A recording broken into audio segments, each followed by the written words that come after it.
Welcome to Padres Talking Padres. Good time to be a Padres fan. Yeah. Good time to be a Padres fan. My Padres have been on a roll. Wait, what is that thing here? 10 I and was 1 out ready. of the last 11, Jack. I knew you knew that, but 10 out of 11. Yeah, And it's pretty because I know they during that start out. streak, they're averaging something like 7 and some change in runs. So Well, I know we're they started out. What was it? 2-4, 2 and 5.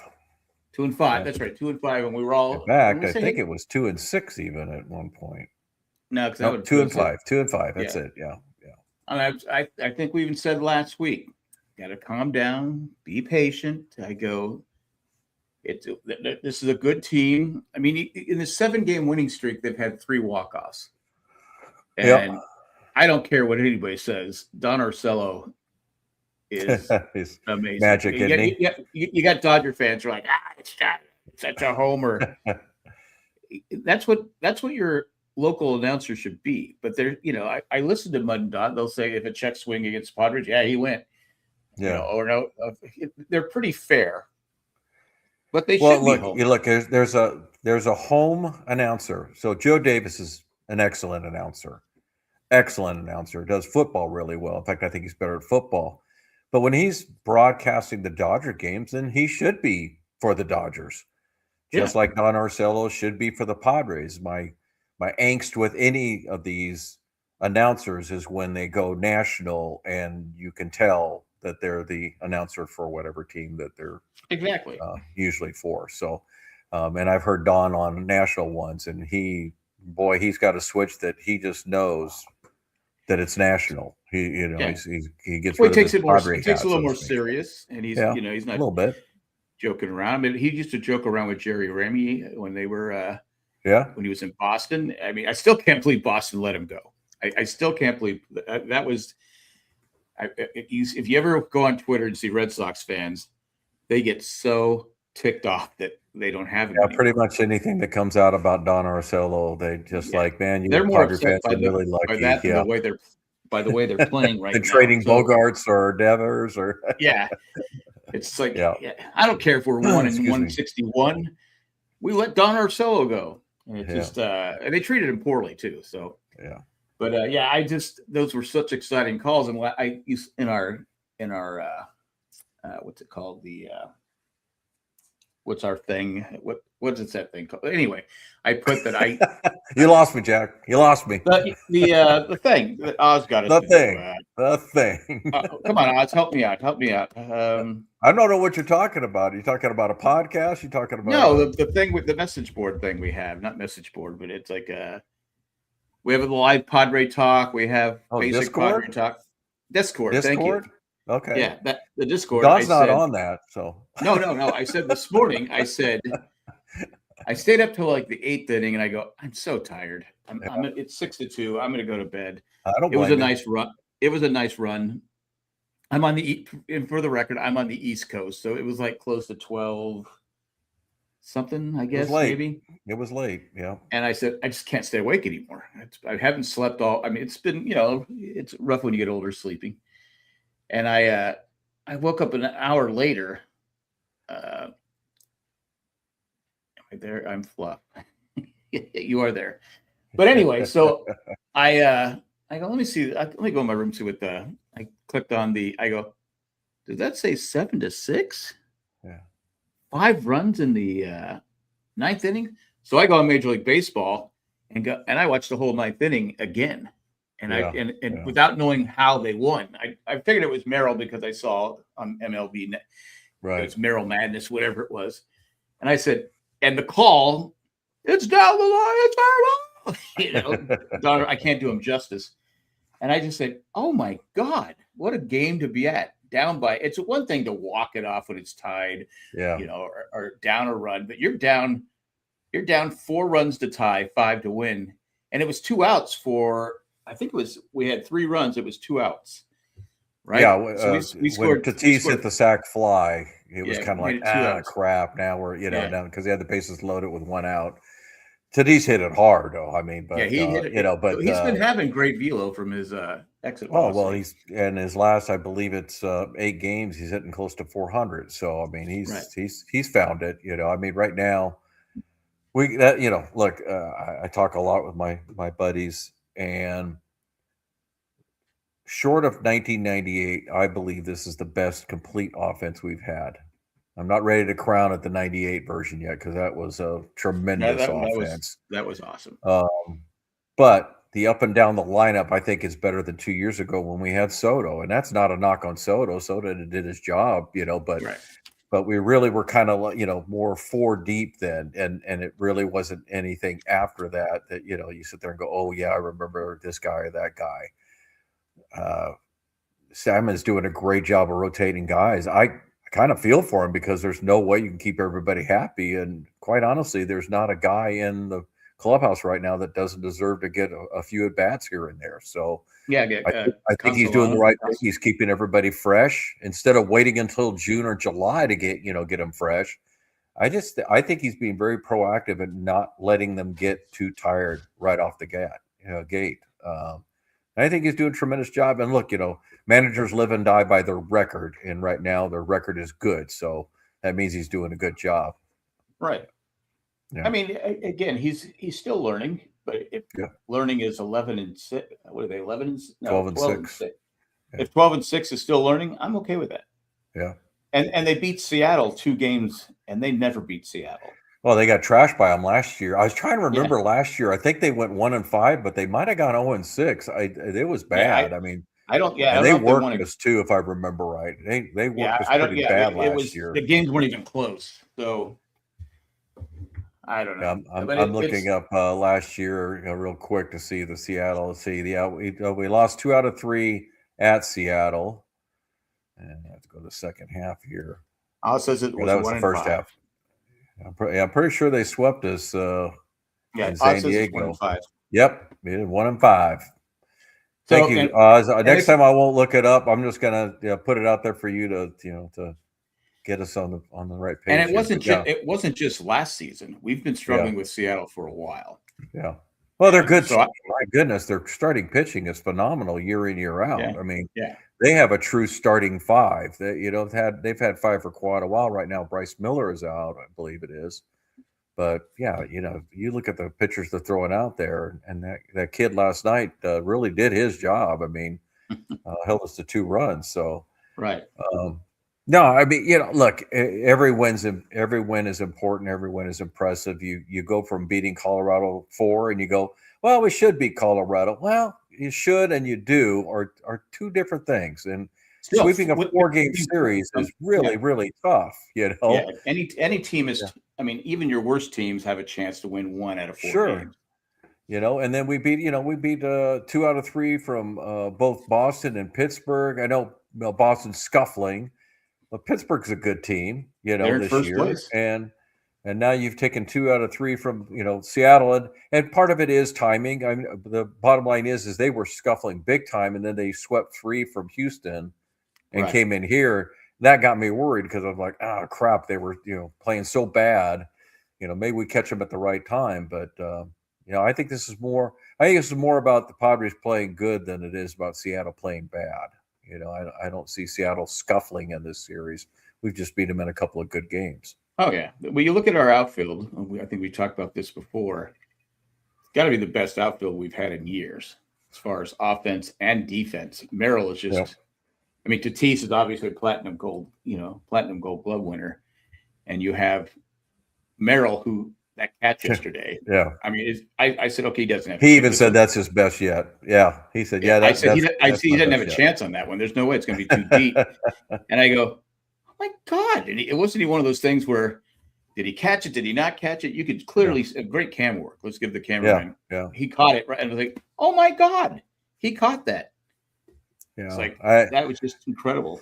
Wouldn't trade our outfield for many, that's for sure. I mean, the whole ball of wax. I mean, Lariano. I mean, I was talking to my buddy Michael today, and I said, let's go back to spring training, and we're getting ready. We opened up with the first of the season, and we were predicting and everything. We're talking about the leadoff guy, and how many names did we throw out there? Merrill, Tatis, Bogarts, Cronenworth. Did any of us, and I already know the answer to this is rhetorical, did any of us think Lariano And he has I been just unbelievable up there. I mean, yeah, it's just I'll be been honest, great. it didn't even cross my mind Yeah. to put him up I there. mean, I mean, guys hitting 292 with an on base percentage of 352. The only one with surprisingly, the only one with a better on base than him is Manny, who's hitting a buck 85, but he's walking a ton. He's at 361.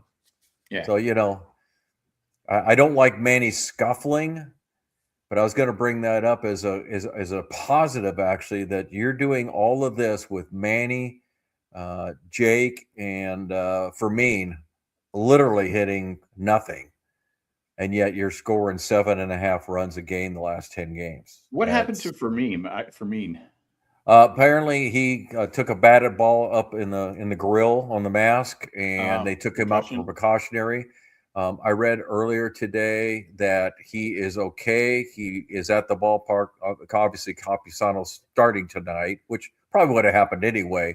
But they're going to give him a day off. But they're not expecting anything different. They already did the concussion protocol and things like that. So, and Oz, who watched the game, unlike me, because I also was busy. I didn't get to tell my story, but I host trivia every other Wednesday, and so I was hosting.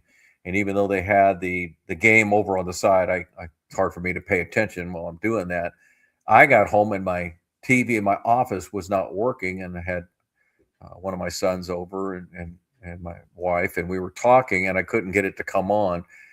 And I looked at Gamecast, and at that time it was 6-2 going to the eighth inning, and I'm just like, all right. So we kept talking, and then he left.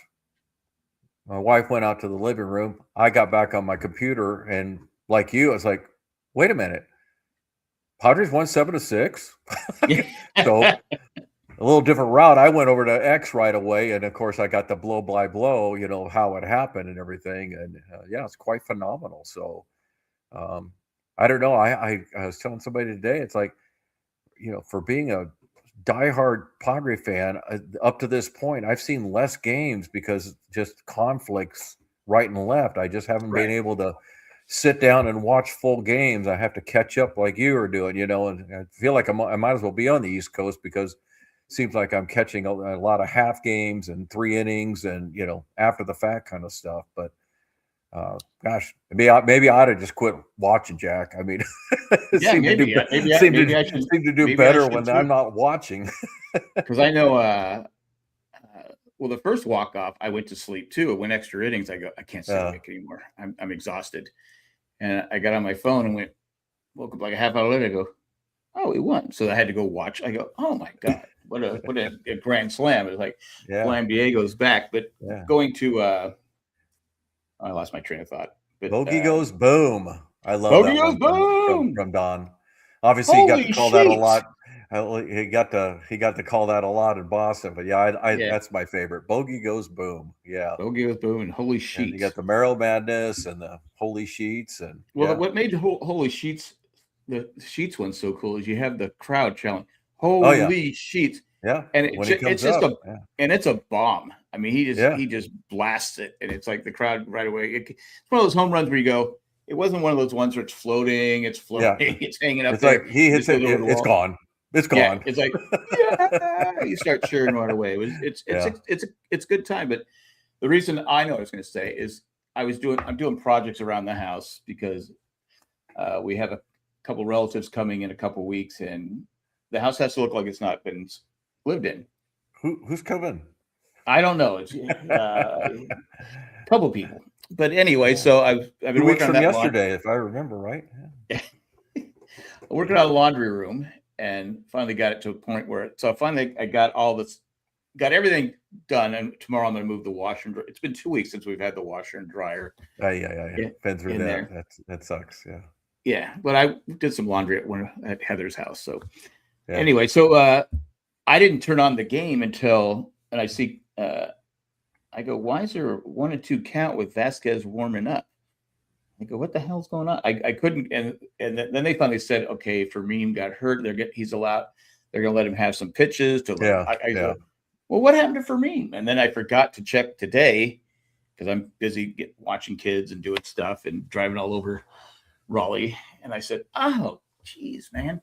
But Yeah, so I'm glad he's all right. But let's talk about some players that aren't all right. Well, before you Uh, leave that, I want to go. I just want to emphasize because you just brought it up. What Stammen is doing with his lineup. A good point was brought up by our local radio afternoon show, and I like the way he put it. You know, Stammen. A lot of managers get to the middle of the season, somebody gets hurt, and you got to scratch your head and go, okay, who are we going to put there? You know, where can we make an adjustment?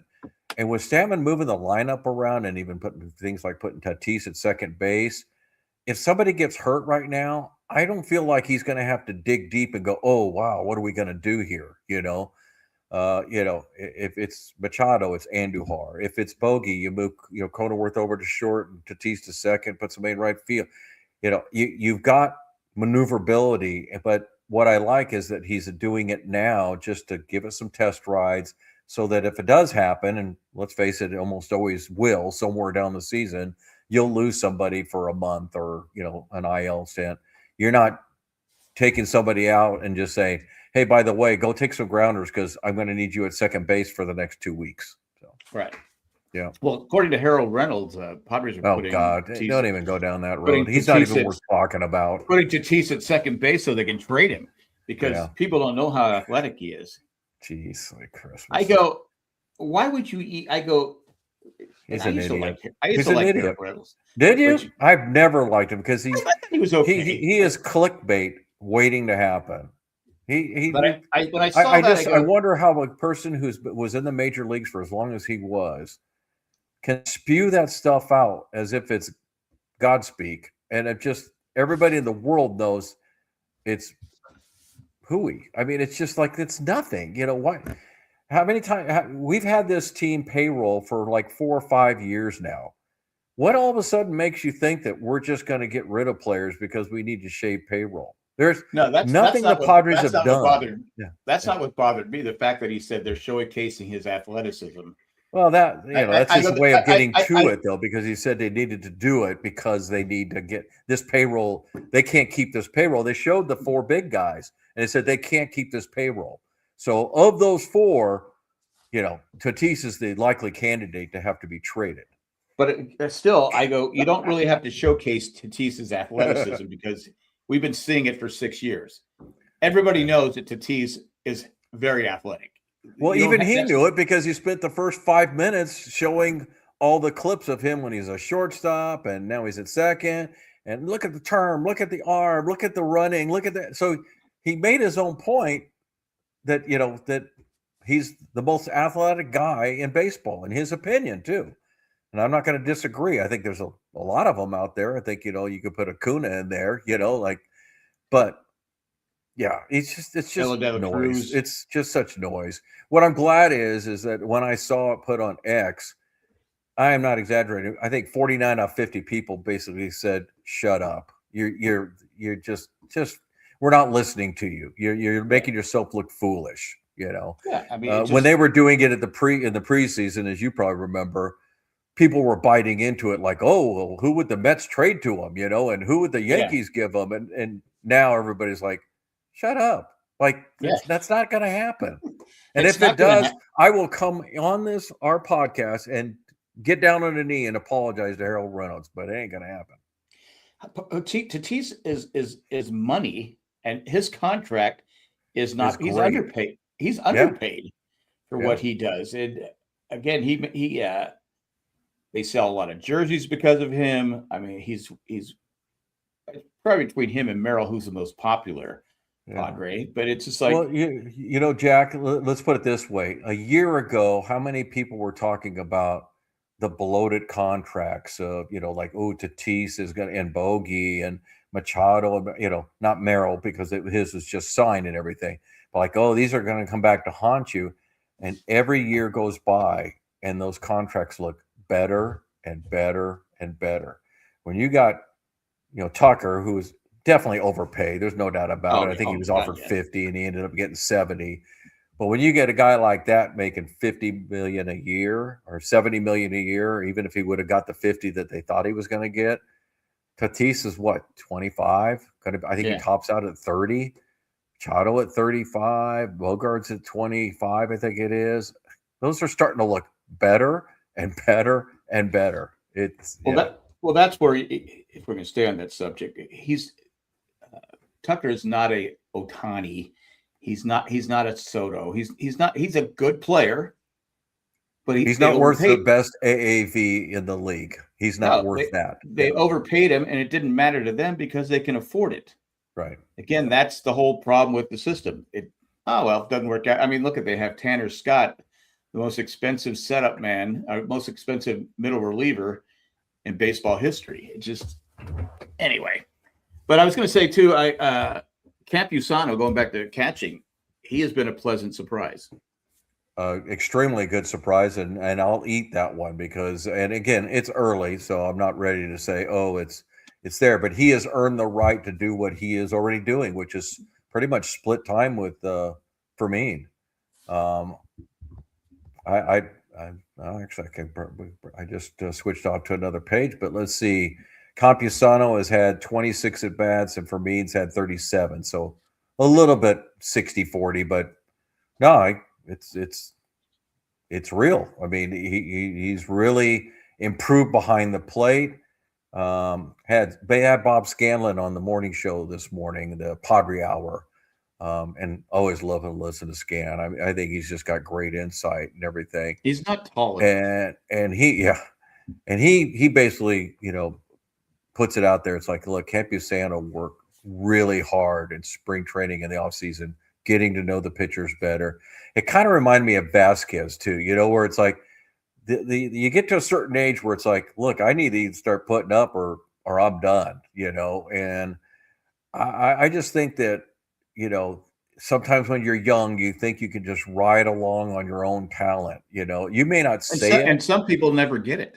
Yeah. And you may not say it, but you kind of act like it, like, hey, I'm in the big leagues now. All I got to just do is just keep doing what I'm doing. And you talk to the veterans, and it's like, no, you're learning every year. I don't care if you've been here 15 years. There's more to learn. There's something else to learn. There's, a Campusano, who you could tell is not, I wouldn't say unhappy, but he's not real happy that he's, not getting as much playing time as he's used to, has said, hey, I'm sitting next to coaches and I'm soaking it up because I'm learning stuff from them and the way they look at the game and why they're doing what they're doing and what's behind the decision. There's a lot there to learn if you're willing. So, well, also it seems like he's spraying the ball around a little more, like he did when his rookie season, because he used to go the opposite way a lot when he first came up, and then he just became a dead pull hitter. But he's a good guy. I'm glad to see it, and we need it too because we don't have another. They had somebody, and you wouldn't know his name either, but they brought him to the stadium as on a taxi squad in case Fermin has to go on the IL because they don't have another catcher on their roster. And the problem with that is that that they bring somebody onto that roster, they have to get somebody off the 40-man roster, right? And they either have to put Fermin on the IL or they have to send somebody down. And as they were saying right now, the only three players that have options, I believe, are Merrill, Tatis, and Bryce Johnson. So I mean, so it'd probably be Tatis that gets set. Yeah, because they got to showcase that he's willing to take a demotion to be a team player, so they can trade him. Let's go to Pivetta. I was out and about, and I had the game on my phone, but I had to left for about an inning. I come back, I go, wait a minute, why is I forget who was pitching, but I go, oh, it was Hart. I go, why is Hart pitching and not Pivetta? I go, oh man, don't tell me he got hurt.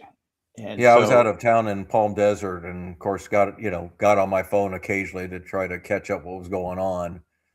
And there it is. It's like, oh, wait a minute. Why did he only pitch? Wait a minute. He wasn't pitching bad.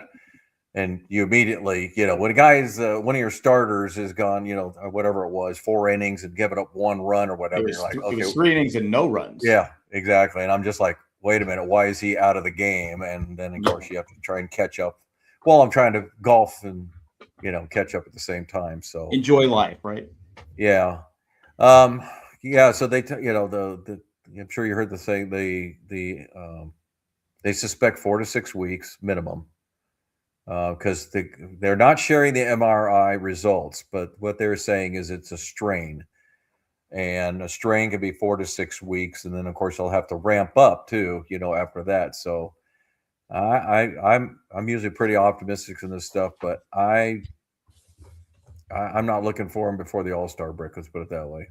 So Well, hopefully it's not season ending, and hopefully he doesn't have to have Tommy John surgery, because does that, then he'll just he won't opt out. He'll opt in, obviously, with his contract, and we won't have him for well, next year. So my thought is this though, Jack. Oh, Bueller just picked off the runner he walked. Oh, cool.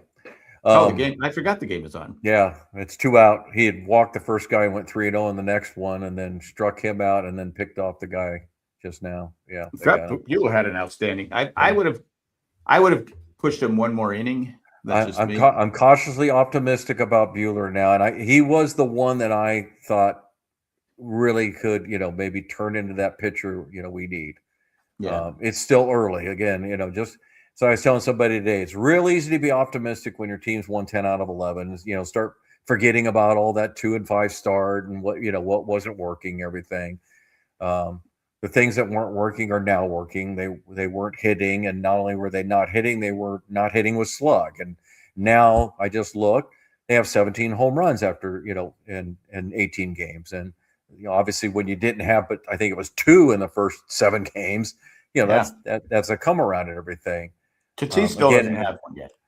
Yeah. And, that's just it. I mean, to your point, if things aren't working and you're losing, it magnifies it and everything. But we've got, I know you were heading that direction. I'm sorry if I'm taking you off of that, but when you got Manny's really scuffling as far as hitting wise, he's obviously getting on base. You got Fermin and Cronenworth looks a little lost right now, and you're still scoring 7.5 runs a game on the last 11 games. I mean, that's encouraging actually, because that it just kind of to show you that you don't have to have the core 4 always involved for you to score. Right. Yeah, and that's the difference. Back in, was it 2024? If the core 4 didn't hit, yep, we didn't win. That's why they didn't make get a whole lot. Yeah. Well, that and Hader not wanting to pitch was a big reason why. But yeah, you got now you got France, you got Andujar. Let's put it this way. And I'm telling a story that we already know, how it ended. Last year, we were struggling on who did we want to put at 8 and 9, in a way of like, I don't want any of them. So who's the best, right? Now I find myself going, man, I wish they'd put Andujar in there a little bit more often. Gee, I'd like to see Castellano, but man, France has got a great glove, and he popped one the other day. That's a good conversation to have, And Castellano, he's not hitting, but he's hitting some bad luck too. But he's had 2 home runs taken away from him. 2 home runs taken away from him, and this early in the season, that means a lot. And he's hit the ball hard. Yeah. So he's a tough out. So I'm not worried about him. Like you said, France, love his defense at first base. Solid Sheets hitter. Is looking good at first base. Sheets has been amazing. I mean, it's a fun team to watch, and hopefully Pivetta can come back. Musgrove, there's no word on him coming back, if he's going to come back. I'm not looking. I'm not looking for either one in the first half. So now to me, you got King, Vasquez, Bueller, and Marquez, and now you got Waldron starting tomorrow night. That's what I hear. At least it hasn't been officially announced. And I was going to actually let me look at the. Well, he said he was starting Friday. No, it's got Marquez starting Friday. They have not determined who's starting Saturday yet, so that's probably going to be Waldron, if I had to guess. And he's been money in the minors. Now, of course, that's minors to majors is a huge difference. But this is a guy that's got experience, and if you think back to 24, we rode him for a good 2 months in the middle of 2024. He was money for the middle there. Unfortunately, it ended very badly. Yeah. But the other thing is we got Griffin Canning, and The good thing about Canning, I keep saying this, is the good thing about Canning, it's like Jason Adam. It's not the arm, it's being It's able to field legs. the position Right. because he did the Achilles thing too. And so that's more encouraging to me. And somehow we keep talking about Waldron, and not we, but everybody's talking about Waldron and Marquez and Mueller. It's like, no, that's the guy I'm waiting to see because he had a really good second half last year. Yeah. So we, in my mind, I guess, Jack, we've got 6 pitchers until 2 come back. So, and that doesn't even count, with the possibility of putting Kevin Hart in a role, even though I think he's flourishing in his longer relief. Yeah, A couple innings. I know people keep saying make him a starter. I think we talked about last week. I prefer him to stay. I think he's good for like two innings, and maybe 3. And then I just don't think he has the stuff to be, that second time around type thing. Just kind of tease to the warning track. I got it. Oh, Tatis hit it to the warning track? Yeah. He hit it to right field. He's getting closer. Yeah. Lariano walked, by the way. So in case everybody. Okay. Lariano is a dog. A dog, as Oz would say.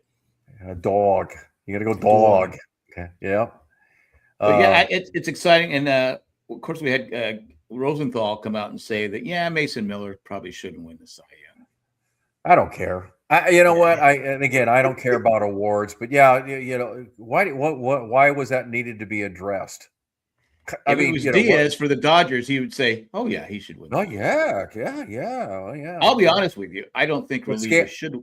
I don't think relievers should win the Cy Young award. I think the panel this morning pretty much said the same thing. It's like I for what I remember when the first one was won. I don't know if you remember, but this guy on the Detroit Tigers called Willie Hernandez, and he won the first reliever Cy Young.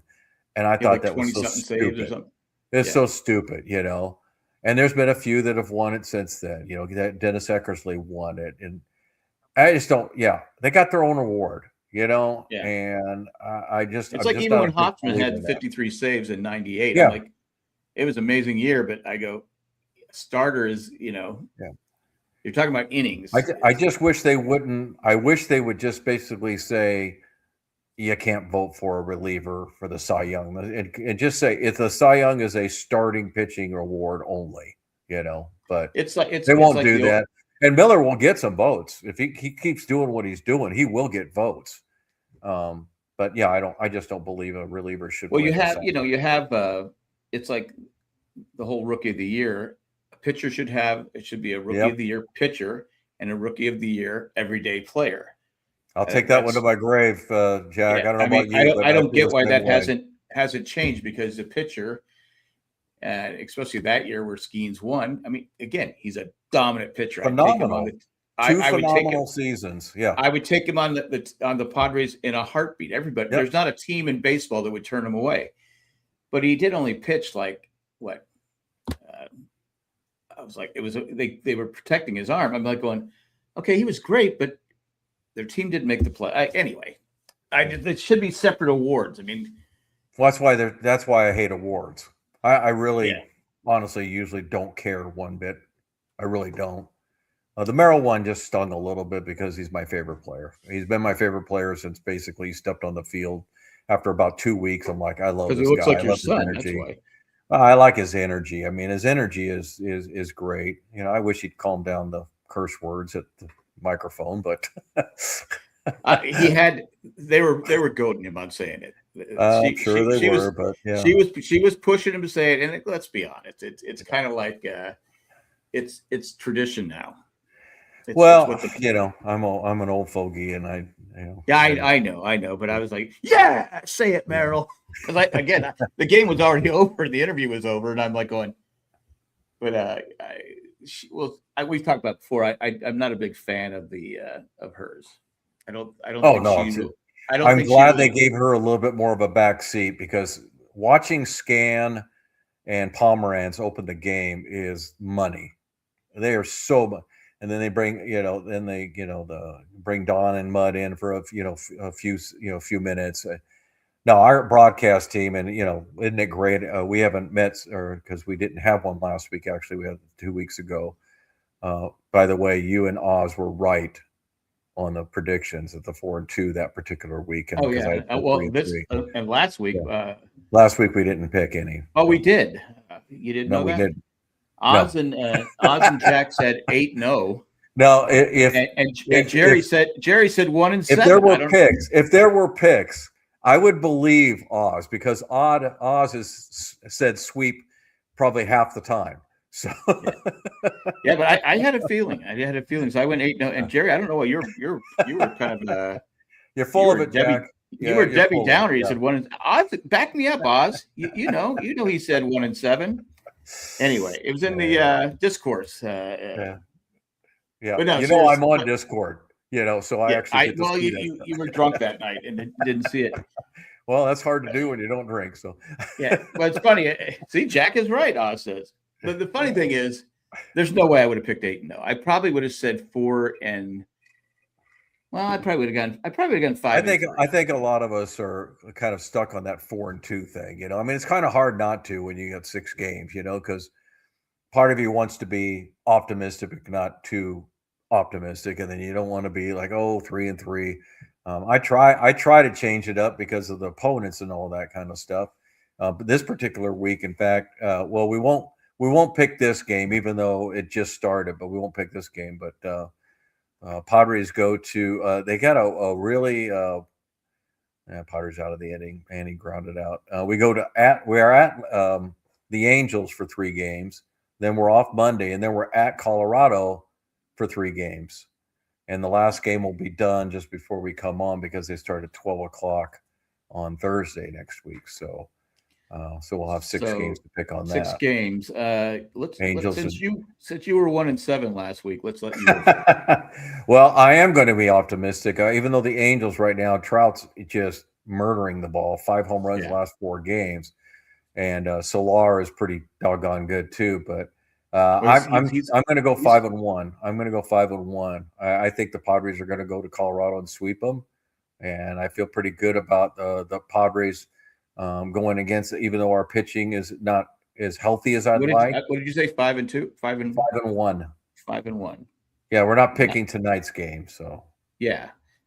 But Solar, we have to go against Soriano, who has been pitching lights out on Friday, and that game scares me because it's Marquez against Soriano. Solar's going to miss at least 1 game. He has a 4-game suspension. Okay. But I know this. Yeah, the rest of the matchups I've got no problem with. Even though Kikuchi's been pitching pretty decent too, but I'm going 5-1. Yeah, but Trout has been amazing. Do you see him get hit when Solar hit the foul ball and he got hit? Oh yeah. He's on third. I go, man, that guy can just not catch a break. It's like he's like a magnet. It used to be like that when I was reffing college hockey. Yeah. For some reason, the puck. 6-0. 6-0. Yeah. I would get hit with the puck. I was like, gee, there's nothing I could do. A couple of times, maybe I was out of position. Most of the time, it's just like, okay, that puck was just hit 100 miles an hour, and I can't move. But yeah, hey, at least you didn't have what the Baltimore manager have. What is it? Oh my God, yeah, that was bad. 6 cheek fractures and broken jaw. Something about his orb, eye orbit or whatever they call that. Orbital. Yeah. Orbital. He's a mess. I guess he's having to eat baby food for a while. Seriously, like. Yeah, I know. Yeah. Funny thing is though, I saw him in an interview and I didn't listen to the interview, but I look and I'm like, hey, got a little puffiness over here, but it looked like, I figured if I saw him, it'd be like his face would be out here and be all black and everything. I thought the same thing. I'm like going, I go, doesn't even look like he got hit. But yeah, you got to pay attention when you're at the ball game. I mean, look what happened. It was cute off the end of the bat. I mean, the angle of it was ridiculous. I saw the replay of it, and I mean, that ball was hit basically sideways. Well, Dave Roberts came out and said, he goes, yeah, I had Manny Machado throw a ball at me a couple of years ago, and I understand what he's going through. I'm scared for my life. Yeah. Even though somebody had to tell me that he threw it my way. Yeah, and it was rolling. Yeah. It was rolling. Okay. Oh my God, that I will. There's certain things in life. and in certain things in baseball, you will just never forget. I mean, Yeah, because it's it's just ridiculous. It was ridiculous. it It is. was just, It's like I said, Dave Roberts at one point, obviously this is on the Padres as a coach, and I will be the first one, and I'm not sure I wasn't wrong because comparing him to Tingler and Green, or Green and Tingler, yeah, I wish they would have offered him the job because both of those guys were not very good. More they Tingler didn't know. than more Tingler than Green. Green just I don't know. Green had some good sides to him, but Tingler was a mess. I don't know what Preller saw in him, but Yeah, I don't know if they saw on but Tingler either. now that he's over there, I'm glad he didn't stay here because yeah. But to me, The except smugness for the is just last, so thick. Yeah. well, even last year, people were saying, okay, Roberts has to go. I mean, Yeah, Dodger 2 years. fans, Well, before 2 years ago, they really wanted him out of there. before 2 years ago. Yeah, at the end of was it 2023? 24, 23, The end of 23. Because 23, yeah. before they No, won it in 24. 24 and 25.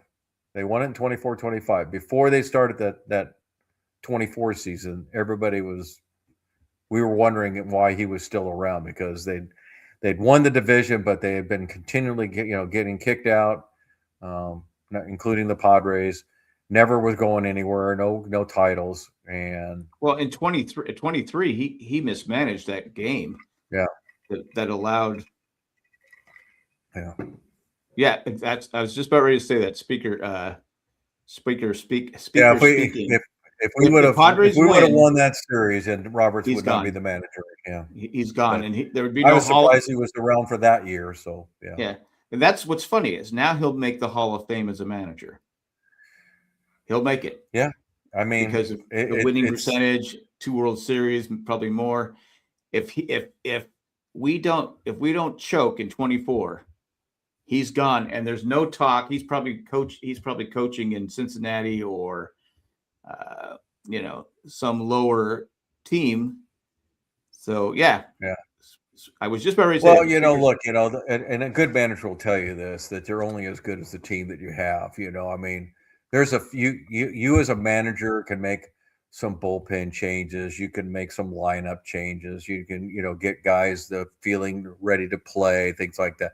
I'm not undermining what a good manager can do and everything. But when you have the talent at your disposal that he has, I'm not going to say anybody because I think that makes it sound too dramatic, but there are a lot of managers that could take that team to a World Series.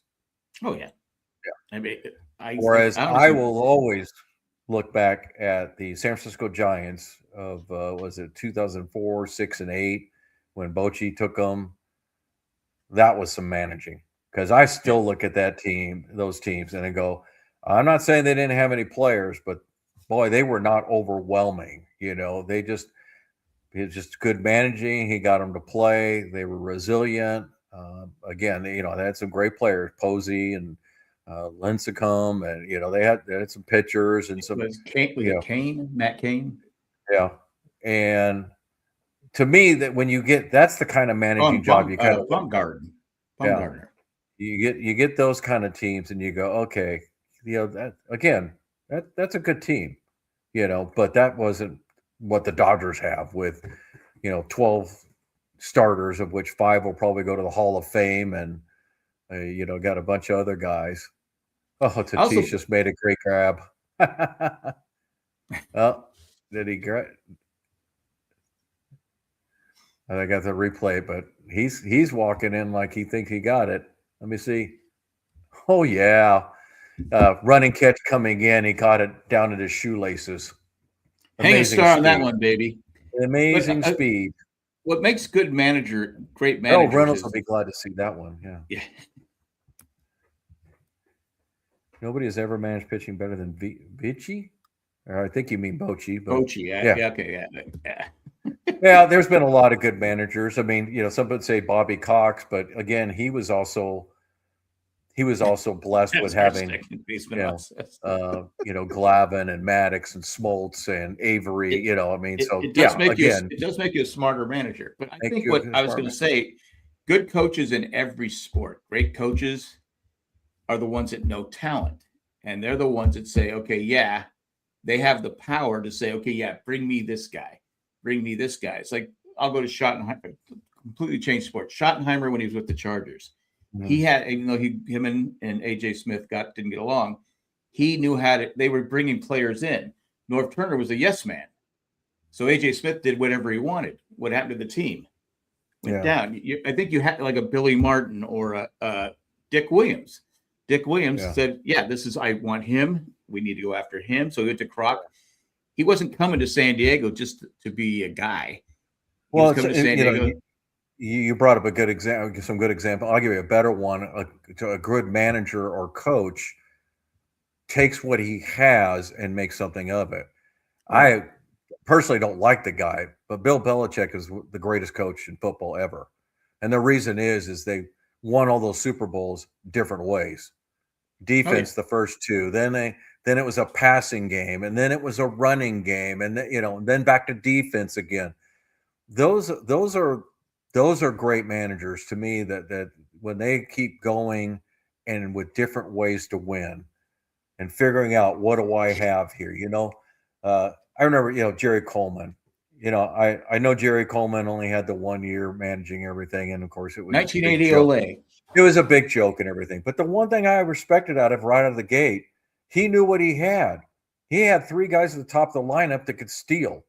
And all they did was just steal, and steal, because that was the way they went.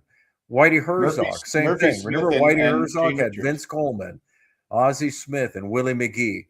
And they just ran like nobody's business. What was his name? Tommy Herr. Drove in 100 runs that year, and I think he hit less than 10 home runs. Yeah, I think he had 9 homers. Yeah. He had just ridiculous, because they were always RBIs, but every time one of those guys got on, they stole. They double stole. It was just a racetrack the whole time. Learning how to win with certain clubs, to me, is what makes a great manager. And so also, playing in your ballpark, how do we play, and all that different stuff. So almost lost my computer there. Well, and so let's fast forward to now, and I think in the early term, I'm really liking what Craig Stammen's bringing to the table. It's not just because of 12-6, because I was saying this even when they were 2-5. Like, he's moving people around. He's figuring out what he wants to do. It's not the same old stoic lineup, and let's just beat this dead horse, and even if it's not working. He's keeping guys fresh. He's keeping guys motivated. That's all you can ask for a manager. Yeah, I agree. I was skeptical at first, but I've said, okay, got to give him a chance. He's my manager. I'm not going to sit there and root against him. Like, some people will actually root against, certain things. I don't want to get in politics and stuff like that, but it's like, I don't like this guy, but I don't want this to work because it'll be better for my team or their team. Yeah, exactly. Whatever. It's just like, it is what it is. Yeah. This is the first back-to-back lineup that's the same in 18 games. Wow. Well, it's technically not, because Fermin started last night. So, yeah. Has that ever happened? Yeah, well, with Schilt, it happened quite a bit. And again, that's it. I've said it before. I hope it doesn't come across that way. I like Mike Schilt. I would have loved to have had him back this year. I really would have. I think it would have been interesting to see what he would have done without having a rise. He's too stubborn with that. And I'll give him that. Oh, yeah. It's like, you know what? He just felt like that was the right thing to do, right? Well, he's a great guy. Go ahead. No, he's a great guy. But that's what people say behind the scenes, is he's just so stubborn. It was like everybody knew that was a mistake. Everybody. And he said, no, I'm just going to keep doing it. And to be fair, they won 90 games. So 93 and 90. Yeah. Yeah. So as I said, okay. I think it's just hypocritical to say that he was a bad manager. No, I don't. He might have had. Yeah, I didn't say you did. I'm just saying, for people who do, it's like, oh, thank God we got rid of. No, you know what? I would have taken him back in a heartbeat. I really would. I was shocked he left. I was like, oh my God. But again, it was personnel issues, and sometimes, I go back to my work days. It's been a while, but I had a couple of bad directors, and it's tough. It's tough to want to come to work and to do well. Now, I never wanted to fail and, put myself out there and like, oh, I hope that goes wrong, Whether they were a bad director or good director, I always wanted to make them look good because that was my job. Sometimes it's not always that way. Sheets hit a homer. Just a double. Oh, just a double. Come on, Oz. Come on. But yeah, he's okay. First and third. Who was that? I didn't catch who that was. Oh, that was Andujar. Got a single to left. So we got the first and third with one out. Yeah, first and third with one out. So Bogarts made it be up, I'd say. Yeah. Sheets is a dog. I'm just kidding. I'm just kidding there. Just joking. I saw Sheets dog and I think, oh, home run. But it's okay. But going back to what speakers speak. I don't know if I'm saying that right. Speaker speaking is saying. That's my buddy Michael. Oh, is that your buddy Michael? Yeah. Oh, you've met him. Yeah, I know. Didn't he used to go by Michael? No, that's Jay's friend Michael. Oh. And then my other friend Mike is X-Ray. So he's All right. He is my partner in crime. Pretty much every time I go up there, we talk Padres for a good 15, 20 minutes. Yeah, I remember talking to him. I just didn't know we are up 1-0. All right, go my Padres. There we go. That was so Campusano. Man, I'll be honest with you. Campusano slendered down, and when I look, I have to change my eyes, so to speak, because I'm used to seeing a little bit more portly, and I think he's lost about 20 pounds or so because when you see him, he doesn't look the same. And part of it is he's starting to grow, and so when you're at that 20 to 30, your face starts changing a little bit. He said he took the off season and took it serious and worked out. And like Oz said that he worked with Hugh Darvish too, right? So no, that was Randy Vasquez did. Randy Vasquez, okay. Yeah, that's right. I knew that, but I thought she said about Campusano. Oz, Jay talked about that, and we always thought we might do one and everything, but maybe that's me. I didn't know if we could be entertaining for 3 hours or not. I know Jack could, and I know Jay could. I'm not sure I could be entertaining for 3 hours. I don't know. 3 hours is at my age. That's asking a lot. Yeah, that's asking a lot. No, it's we were talking about me and Michael. We're talking about it today about how Campusano. I'll be the first one. Like I think I said it earlier. It's like I'm like you, Jack. Once the guy's on the team, I want him to do well. I want him to go well. Yeah, I don't care who they are. So I'm not rooting against Campusano. I just had serious doubts about, okay, so I think the good thing for me was this is it. It's like if it doesn't work, okay, you've given him every chance that you could probably ever ask for, and it didn't work out. And that was another Schilt thing that Schilt didn't. The rumor was that Schilt didn't like Campusano. Oh, so. Yeah, an error. We got bases loaded, and guess who's coming up? Lariano, the dog. Yeah, Cronenworth hit a bullet right back to Castillo, and Castillo couldn't handle it, and then he threw low, and Naylor, who I like as a hitter, but not as a first baseman. He's not a great fielder, no. Yeah, it was a skip hop, but yeah, a good first baseman would usually catch that. Yeah, he didn't. I did want to say one more thing before we leave. Yep. It was funny because when they had Tatis at second base, I was going, well, I didn't see that coming. But I was thinking, I was like going, okay, what's going to happen when they give Bogey a break? he's yanking the chain. I know. I feel, Michael, I apologize. I felt like I almost was yelling at you today because it's like I am so irritated with the whole notion of Harold Reynolds continuing to bring that up like it's something. Yeah. Anyway, go ahead. I was like going because I guess they could move. I would thought they would move. Excuse me. I thought they would move. Tatis is short, and I thought they'd have France play second base. So I never thought that. Or Andujar, Andujar, yeah. So then I started thinking, I go, if I'm Bryce Johnson, and I don't know if he's doing this or not. If I'm Bryce Johnson, I'm one of those fringe players because I always remember Tim Flannery when he said, Dick Williams said, "Hey, do you ever play third?" He goes, "Yeah." and he went and played Never third played. base, and he'd never played third before. Right. If I'm Yeah. Bryce Johnson, I'm taking balls at short. He's a great defensive outfielder, so he's got to have. Yeah. And somewhere in Little League, the best players always played shortstop. Well, we've got enough of them that you could ask them. Exactly, but I'm thinking if I'm Bryce Johnson, I'm taking balls at short, second, third.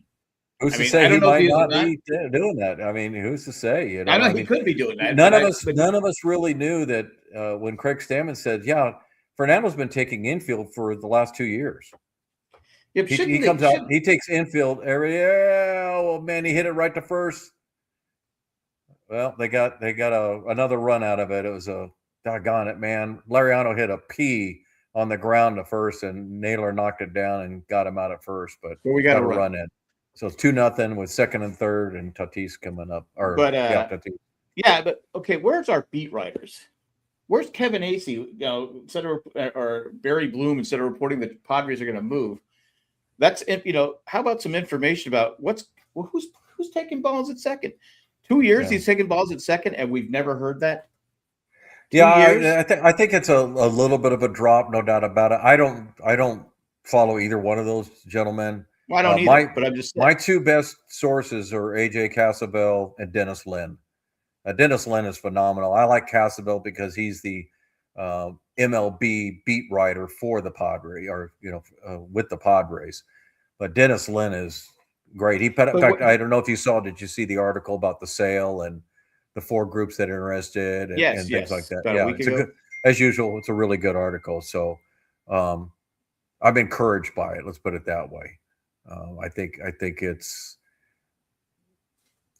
a matter of, they said it's going to be a matter of probably in the next couple of weeks. They're kind of predicting that once they've identified and said, yes, this is the team, then it'll probably be a couple more weeks. No, I can't stand Kevin Acey. It'll be a couple more weeks because the owners have to give their approval. So we're still about a month away. Kind of my last thing to say on this whole thing, though, is I don't think that's the Padres being cheap. I just think the Padres right now are in that hold mode until they get new owners. I don't see them going out and getting Giolito. To me, I just heard this the other day because I never looked it up. You realize that there we go. We're up 4-0, baby. Tatis with a rip up the middle. Did you realize that Giolito turned down a $19 million player option? With Boston? White Sox, wasn't it? White Sox? Yeah. So you're not going to get him cheap. So as soon as I heard that, I'm like, well, he's not even in the Padres' plans. Of course, then you hear on the radio, for what it's worth, that the Padres and the Cubs have shown interest. Now, look, interest to me could be, hey, what do you want? Oh, never mind. I mean, that could be just as, Well, the problem is it's late to see. He's going to have to go to someone who's desperate for pitching to get that kind of deal. Merrill just got robbed. Line drive, shortstop jumped up and grabbed it. Well, 4 runs. Take that every day. Yeah. I forgot what I was saying. But anyway, no, I just think that, Giolito, I was like, how's he still out there? But I never heard that he turned down a $19 million. So he wants a big payday. Some of these agents, man, they just don't. Who turns down $19 million? So that's the funny thing, right? So you got an agent, obviously that's going through his agent. His agent's going to advise. That's what they're paid for. Imagine being that agent and you're sitting out there and you're 3 weeks into the season. You haven't gotten an offer that you think that the agent told you were probably going to get. And you end up settling for, I don't know, somebody called it the Praler contract, where it's like, oh, we'll give you $2 million and we'll give you a $24 million option, for next year. Yeah, you're going to fire that agent as soon as you get your contract. I mean, it's like, okay, idiot, you just, I was going to make $19 million, but you told me I was going to do better. Yeah. Yeah, I mean, $19 million. Jeez, I mean, yeah.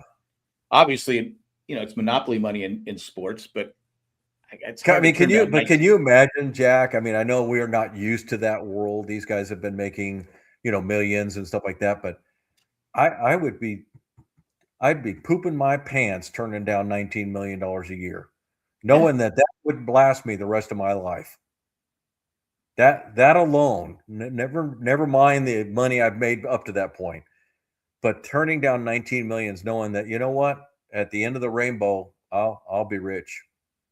And now you're like, Oh, since it was, I thought it was Boston. okay. I Yeah, think I just wasn't he, and you're sitting. wasn't he? He was with the White Sox, I believe, though, wasn't He he? was with the White Sox before, but he finished with Boston last year. Okay, That's all all I right. know. I can't remember if he was there. Thank all you year. again, Oz. We need to But get I Oz. just We need can't to get Oz a camera. Yeah. Is she a Padre? Well, we've lost our partner Jay. It seems like. Well, to be fair, he was in Vegas. He coming back from Vegas today. Okay. I always hope he comes back, but I haven't seen him in a while. I gotta be honest. He's a big wig in the toy industry. Yeah, and he's a busy man. That's fine. Hey, he's my nephew, man. I love him. So I don't. Toy places are flying him to London, to Vegas. I don't want to say I'm jealous, but okay. All I know is when we're out there in a couple of weeks, I want my hat. I want my hat. Oh yeah, you'll get your hat. Yeah, that'll be nice. Well, if Jay brings it. Oh, that's a tough one. Yeah, that's a tough one. All right. Yeah. So we made our pick. What did you end up picking? I went 4-2. All right, I went 5-1. I don't think I ever said, but Oz went 6-0. Okay. All right. Oz says she's a cat mom. Does that count? Hey, you want another cat? Oz, you want another cat? Yeah. I got one. Yeah. You want a dog? You can have. Yeah. Yeah. Anyway, I got to wrap this up. I have another podcast to do. Yes, you do. You are a popular man. Yes, well, thanks and Mike's going to join us. Mike's got 3-3. Okay, I put Mike and there. I will put it on the record, and he can deny if he wants. He calls me Mr. Reality. Mr. Reality. I think he's a little bit on the negative side. Oh, a little bit. Not a little bit on the negative side. Well, 3-3 would be kind of a little bit of a worry wart and everything. So that's okay. You need one. You need a balance, right? To be fair, anyone who's rooted for San Diego sports teams, we don't know. There's not been a lot of. I mean, especially as a Padre fan, let's just be honest. There's not a lot of joy over the years of being. If you're a Padres fan, these last 5 years have brought me a ton of joy. They've been great. They've been great, but it's hard to remember. It's hard to forget the bad years. It is. It is. All right, guys. Let's I gotta check out of here.